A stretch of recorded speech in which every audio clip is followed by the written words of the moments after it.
Today, we learned and saw proof of what we all already feel every day. Everything we buy costs more, a lot more. And the White House is doubling down. They want you to believe it is all Vladimir Putin's fault. That is not true. And that inflation, the rising prices, are, in their words, temporary. That is not true either. Here is what is absolutely true. If you think inflation is bad now, just wait. Today, the number was 7.9%, the highest in 40 years. Double-digit inflation is now a very real possibility, perhaps even likely. This morning, President Biden tweeted today's inflation report as a reminder that Americans' budgets are being stretched by price increases and families are starting to feel the impact of Putin's price hike. Get ready to hear that a lot, Putin's price hike. White House Communication Director Kate Bedingfield followed up a few hours later with the same message and a helpful hashtag for people to talk about hashtag Putin's price hike on Twitter and other social media. Putin's price hike is coming, but what we are feeling now is not it. Few things could be more misleading and less understanding of the pain American consumers are feeling than the White House's messaging today. Inflation numbers are boring, but they are important. It is the bedrock for the conversation today, so bear with us. The 7.9% we saw today looks backwards, as in what has happened in the past, inflation in the past year. The huge spike in oil and gas over the past few weeks is not reflected in these numbers. Let's be clear. The massive increase in oil prices and gas prices won't come into the inflation numbers until next month or the following month at the earliest. And the cost of everything else that will go up because oil goes up into everything will take months to bake in. I spent a little time in economics class. I have a degree in economics, but I skipped a few classes. So don't listen to me. Listen to Austin Goolsbee, former chief economic advisor to the Obama-Biden administration.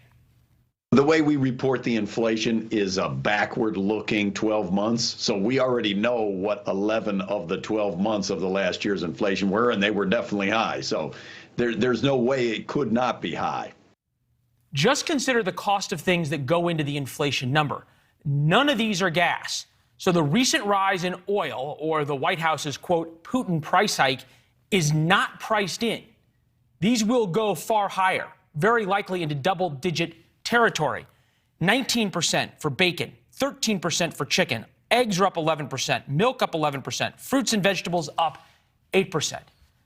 It is very difficult as we sit here tonight to try to find a way that what we are seeing in America's economy does not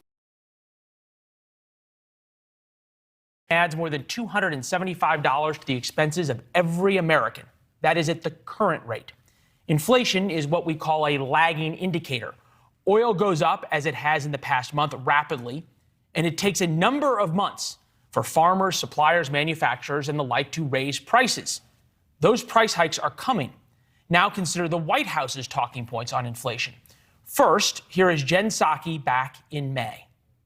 Of course, we take the possibility of inflation quite seriously. Most economic analysts believe that it will have a temporary or transitory impact.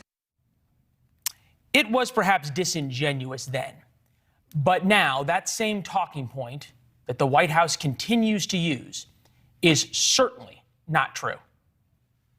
I mean, the inflation numbers that we received today show consumers paying almost 8% more than a year ago. And this was before Russia's invasion of Ukraine. So how much higher does the administration expect prices to climb? We have seen the increase, happen as a result of Russia's invasion of Ukraine. We do anticipate that gas prices and energy prices will go up. That is something that the president has conveyed very clearly to the American public. We also believe it will be temporary and not long-lasting. So that is the White House's response. It is temporary, and any price hikes you are feeling is Vladimir Putin's fault. Never mind all the price hikes we felt for the past year before Vladimir Putin's invasion. Perhaps the White House has a different definition of temporary and not long-lasting than the rest of us. That would be a charitable take on things.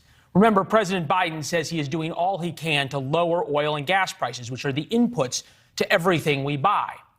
We're going to talk about why he isn't actually doing that and how his administration is leveraging our pain at the pump to move towards a greener economic utopia in a few minutes. But first, let's consider Congress's response today. It's pretty simple, really, and they all agree up on Capitol Hill. Spend more money that we don't have. The laws of economics are very simple. More government spending equals higher inflation.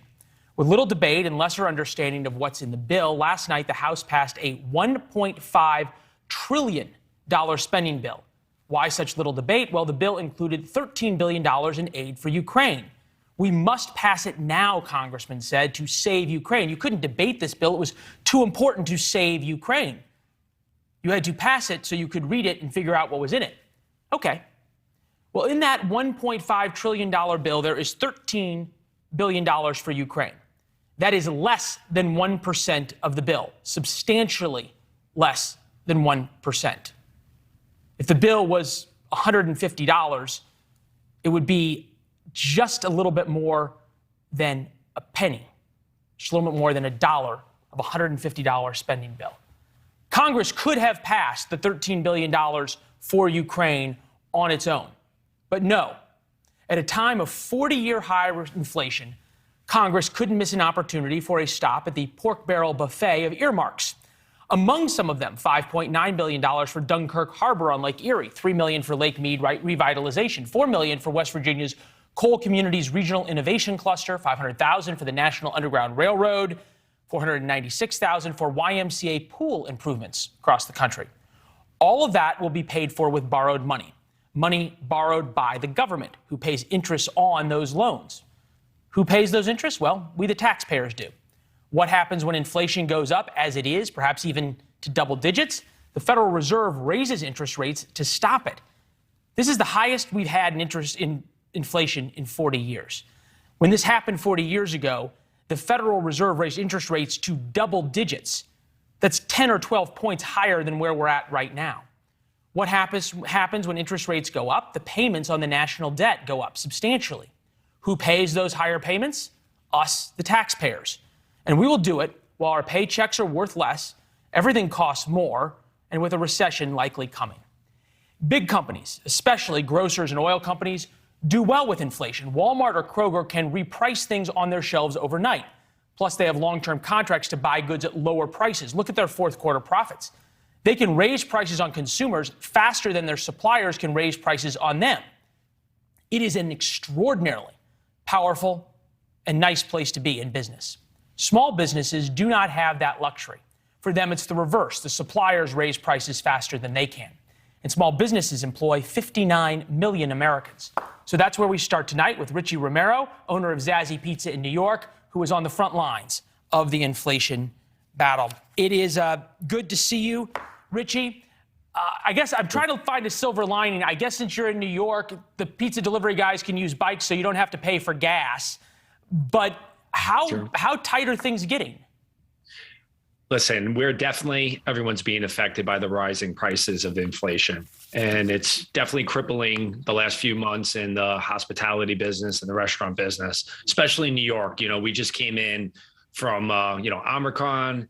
You have the winter months, like January in general for us New Yorkers is not a good month for business in small businesses. And, right now we have the check prices we have to go increase. It affects the customer. Customer frequency is down because of everything that was going on. And, in terms of us, purchasing, we have multiple addition problems. We have the spiky increase in prices. We have supply chain issues, and then you have the labor shortages. And it makes it really difficult to maintain the profit margins we want. And then also being the little guy, we don't have the same buying power with the suppliers and everything. We're not big companies. Big restaurant companies could, make bargain deals, make different, negotiations. Well, yeah, and they can have long-term contracts at set prices, and then you guys either can't afford to enter into them, or you're not big enough to get that kind of power, and you guys get squeezed first. Yes. How close are we getting to the point that you guys are going to have to either start closing stores or rising prices to the point that people are going to stop buying pizzas? It's scary. Right now, it's, something as simple as cooking oil is up double. It's double cooking oil. Poultry's even, it's up 40, 50%. Most of the items we get, everything from produce to, any sort of dairy, cheeses we're ordering, everything's up anywhere from 20 to 40%. If it maintains at these margins, it's hard to sustain. What do you hear? That's we can't stress it enough. That's looking backwards, what's happened over the past year. Let's look forwards. Obviously, with the price in oil going sky high over the past 2 weeks, everybody's talking about repricing. What are your suppliers saying now?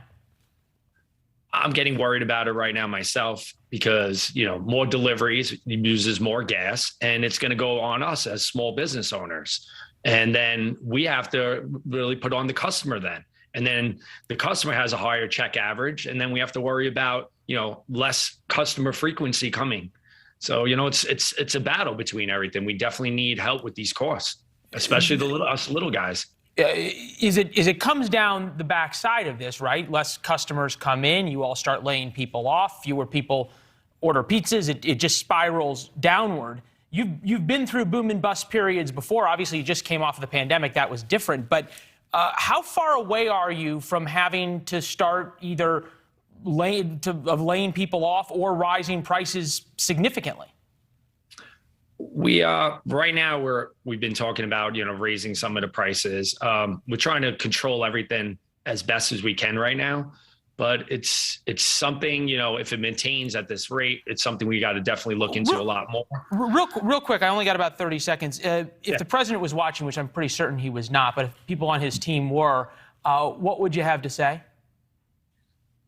They really have to address, the suppliers and everything. We got to look out for the little guy. It can't be about big companies, buying everyone and buying everything. Yeah. We're the ones affected. It's us. Well, you make a good point that nobody ever looks out for the little guy. But we're glad to have had you on. Thank you. The next time we're in New York, we're going to stop by for some pizza. All right. I love it. Thank you, Leland. We would too. Good to see you. Have a good All right. You heard the White House. Thanks for watching. Click the red subscribe button below so you can get more of NewsNation's fact-driven, unbiased coverage.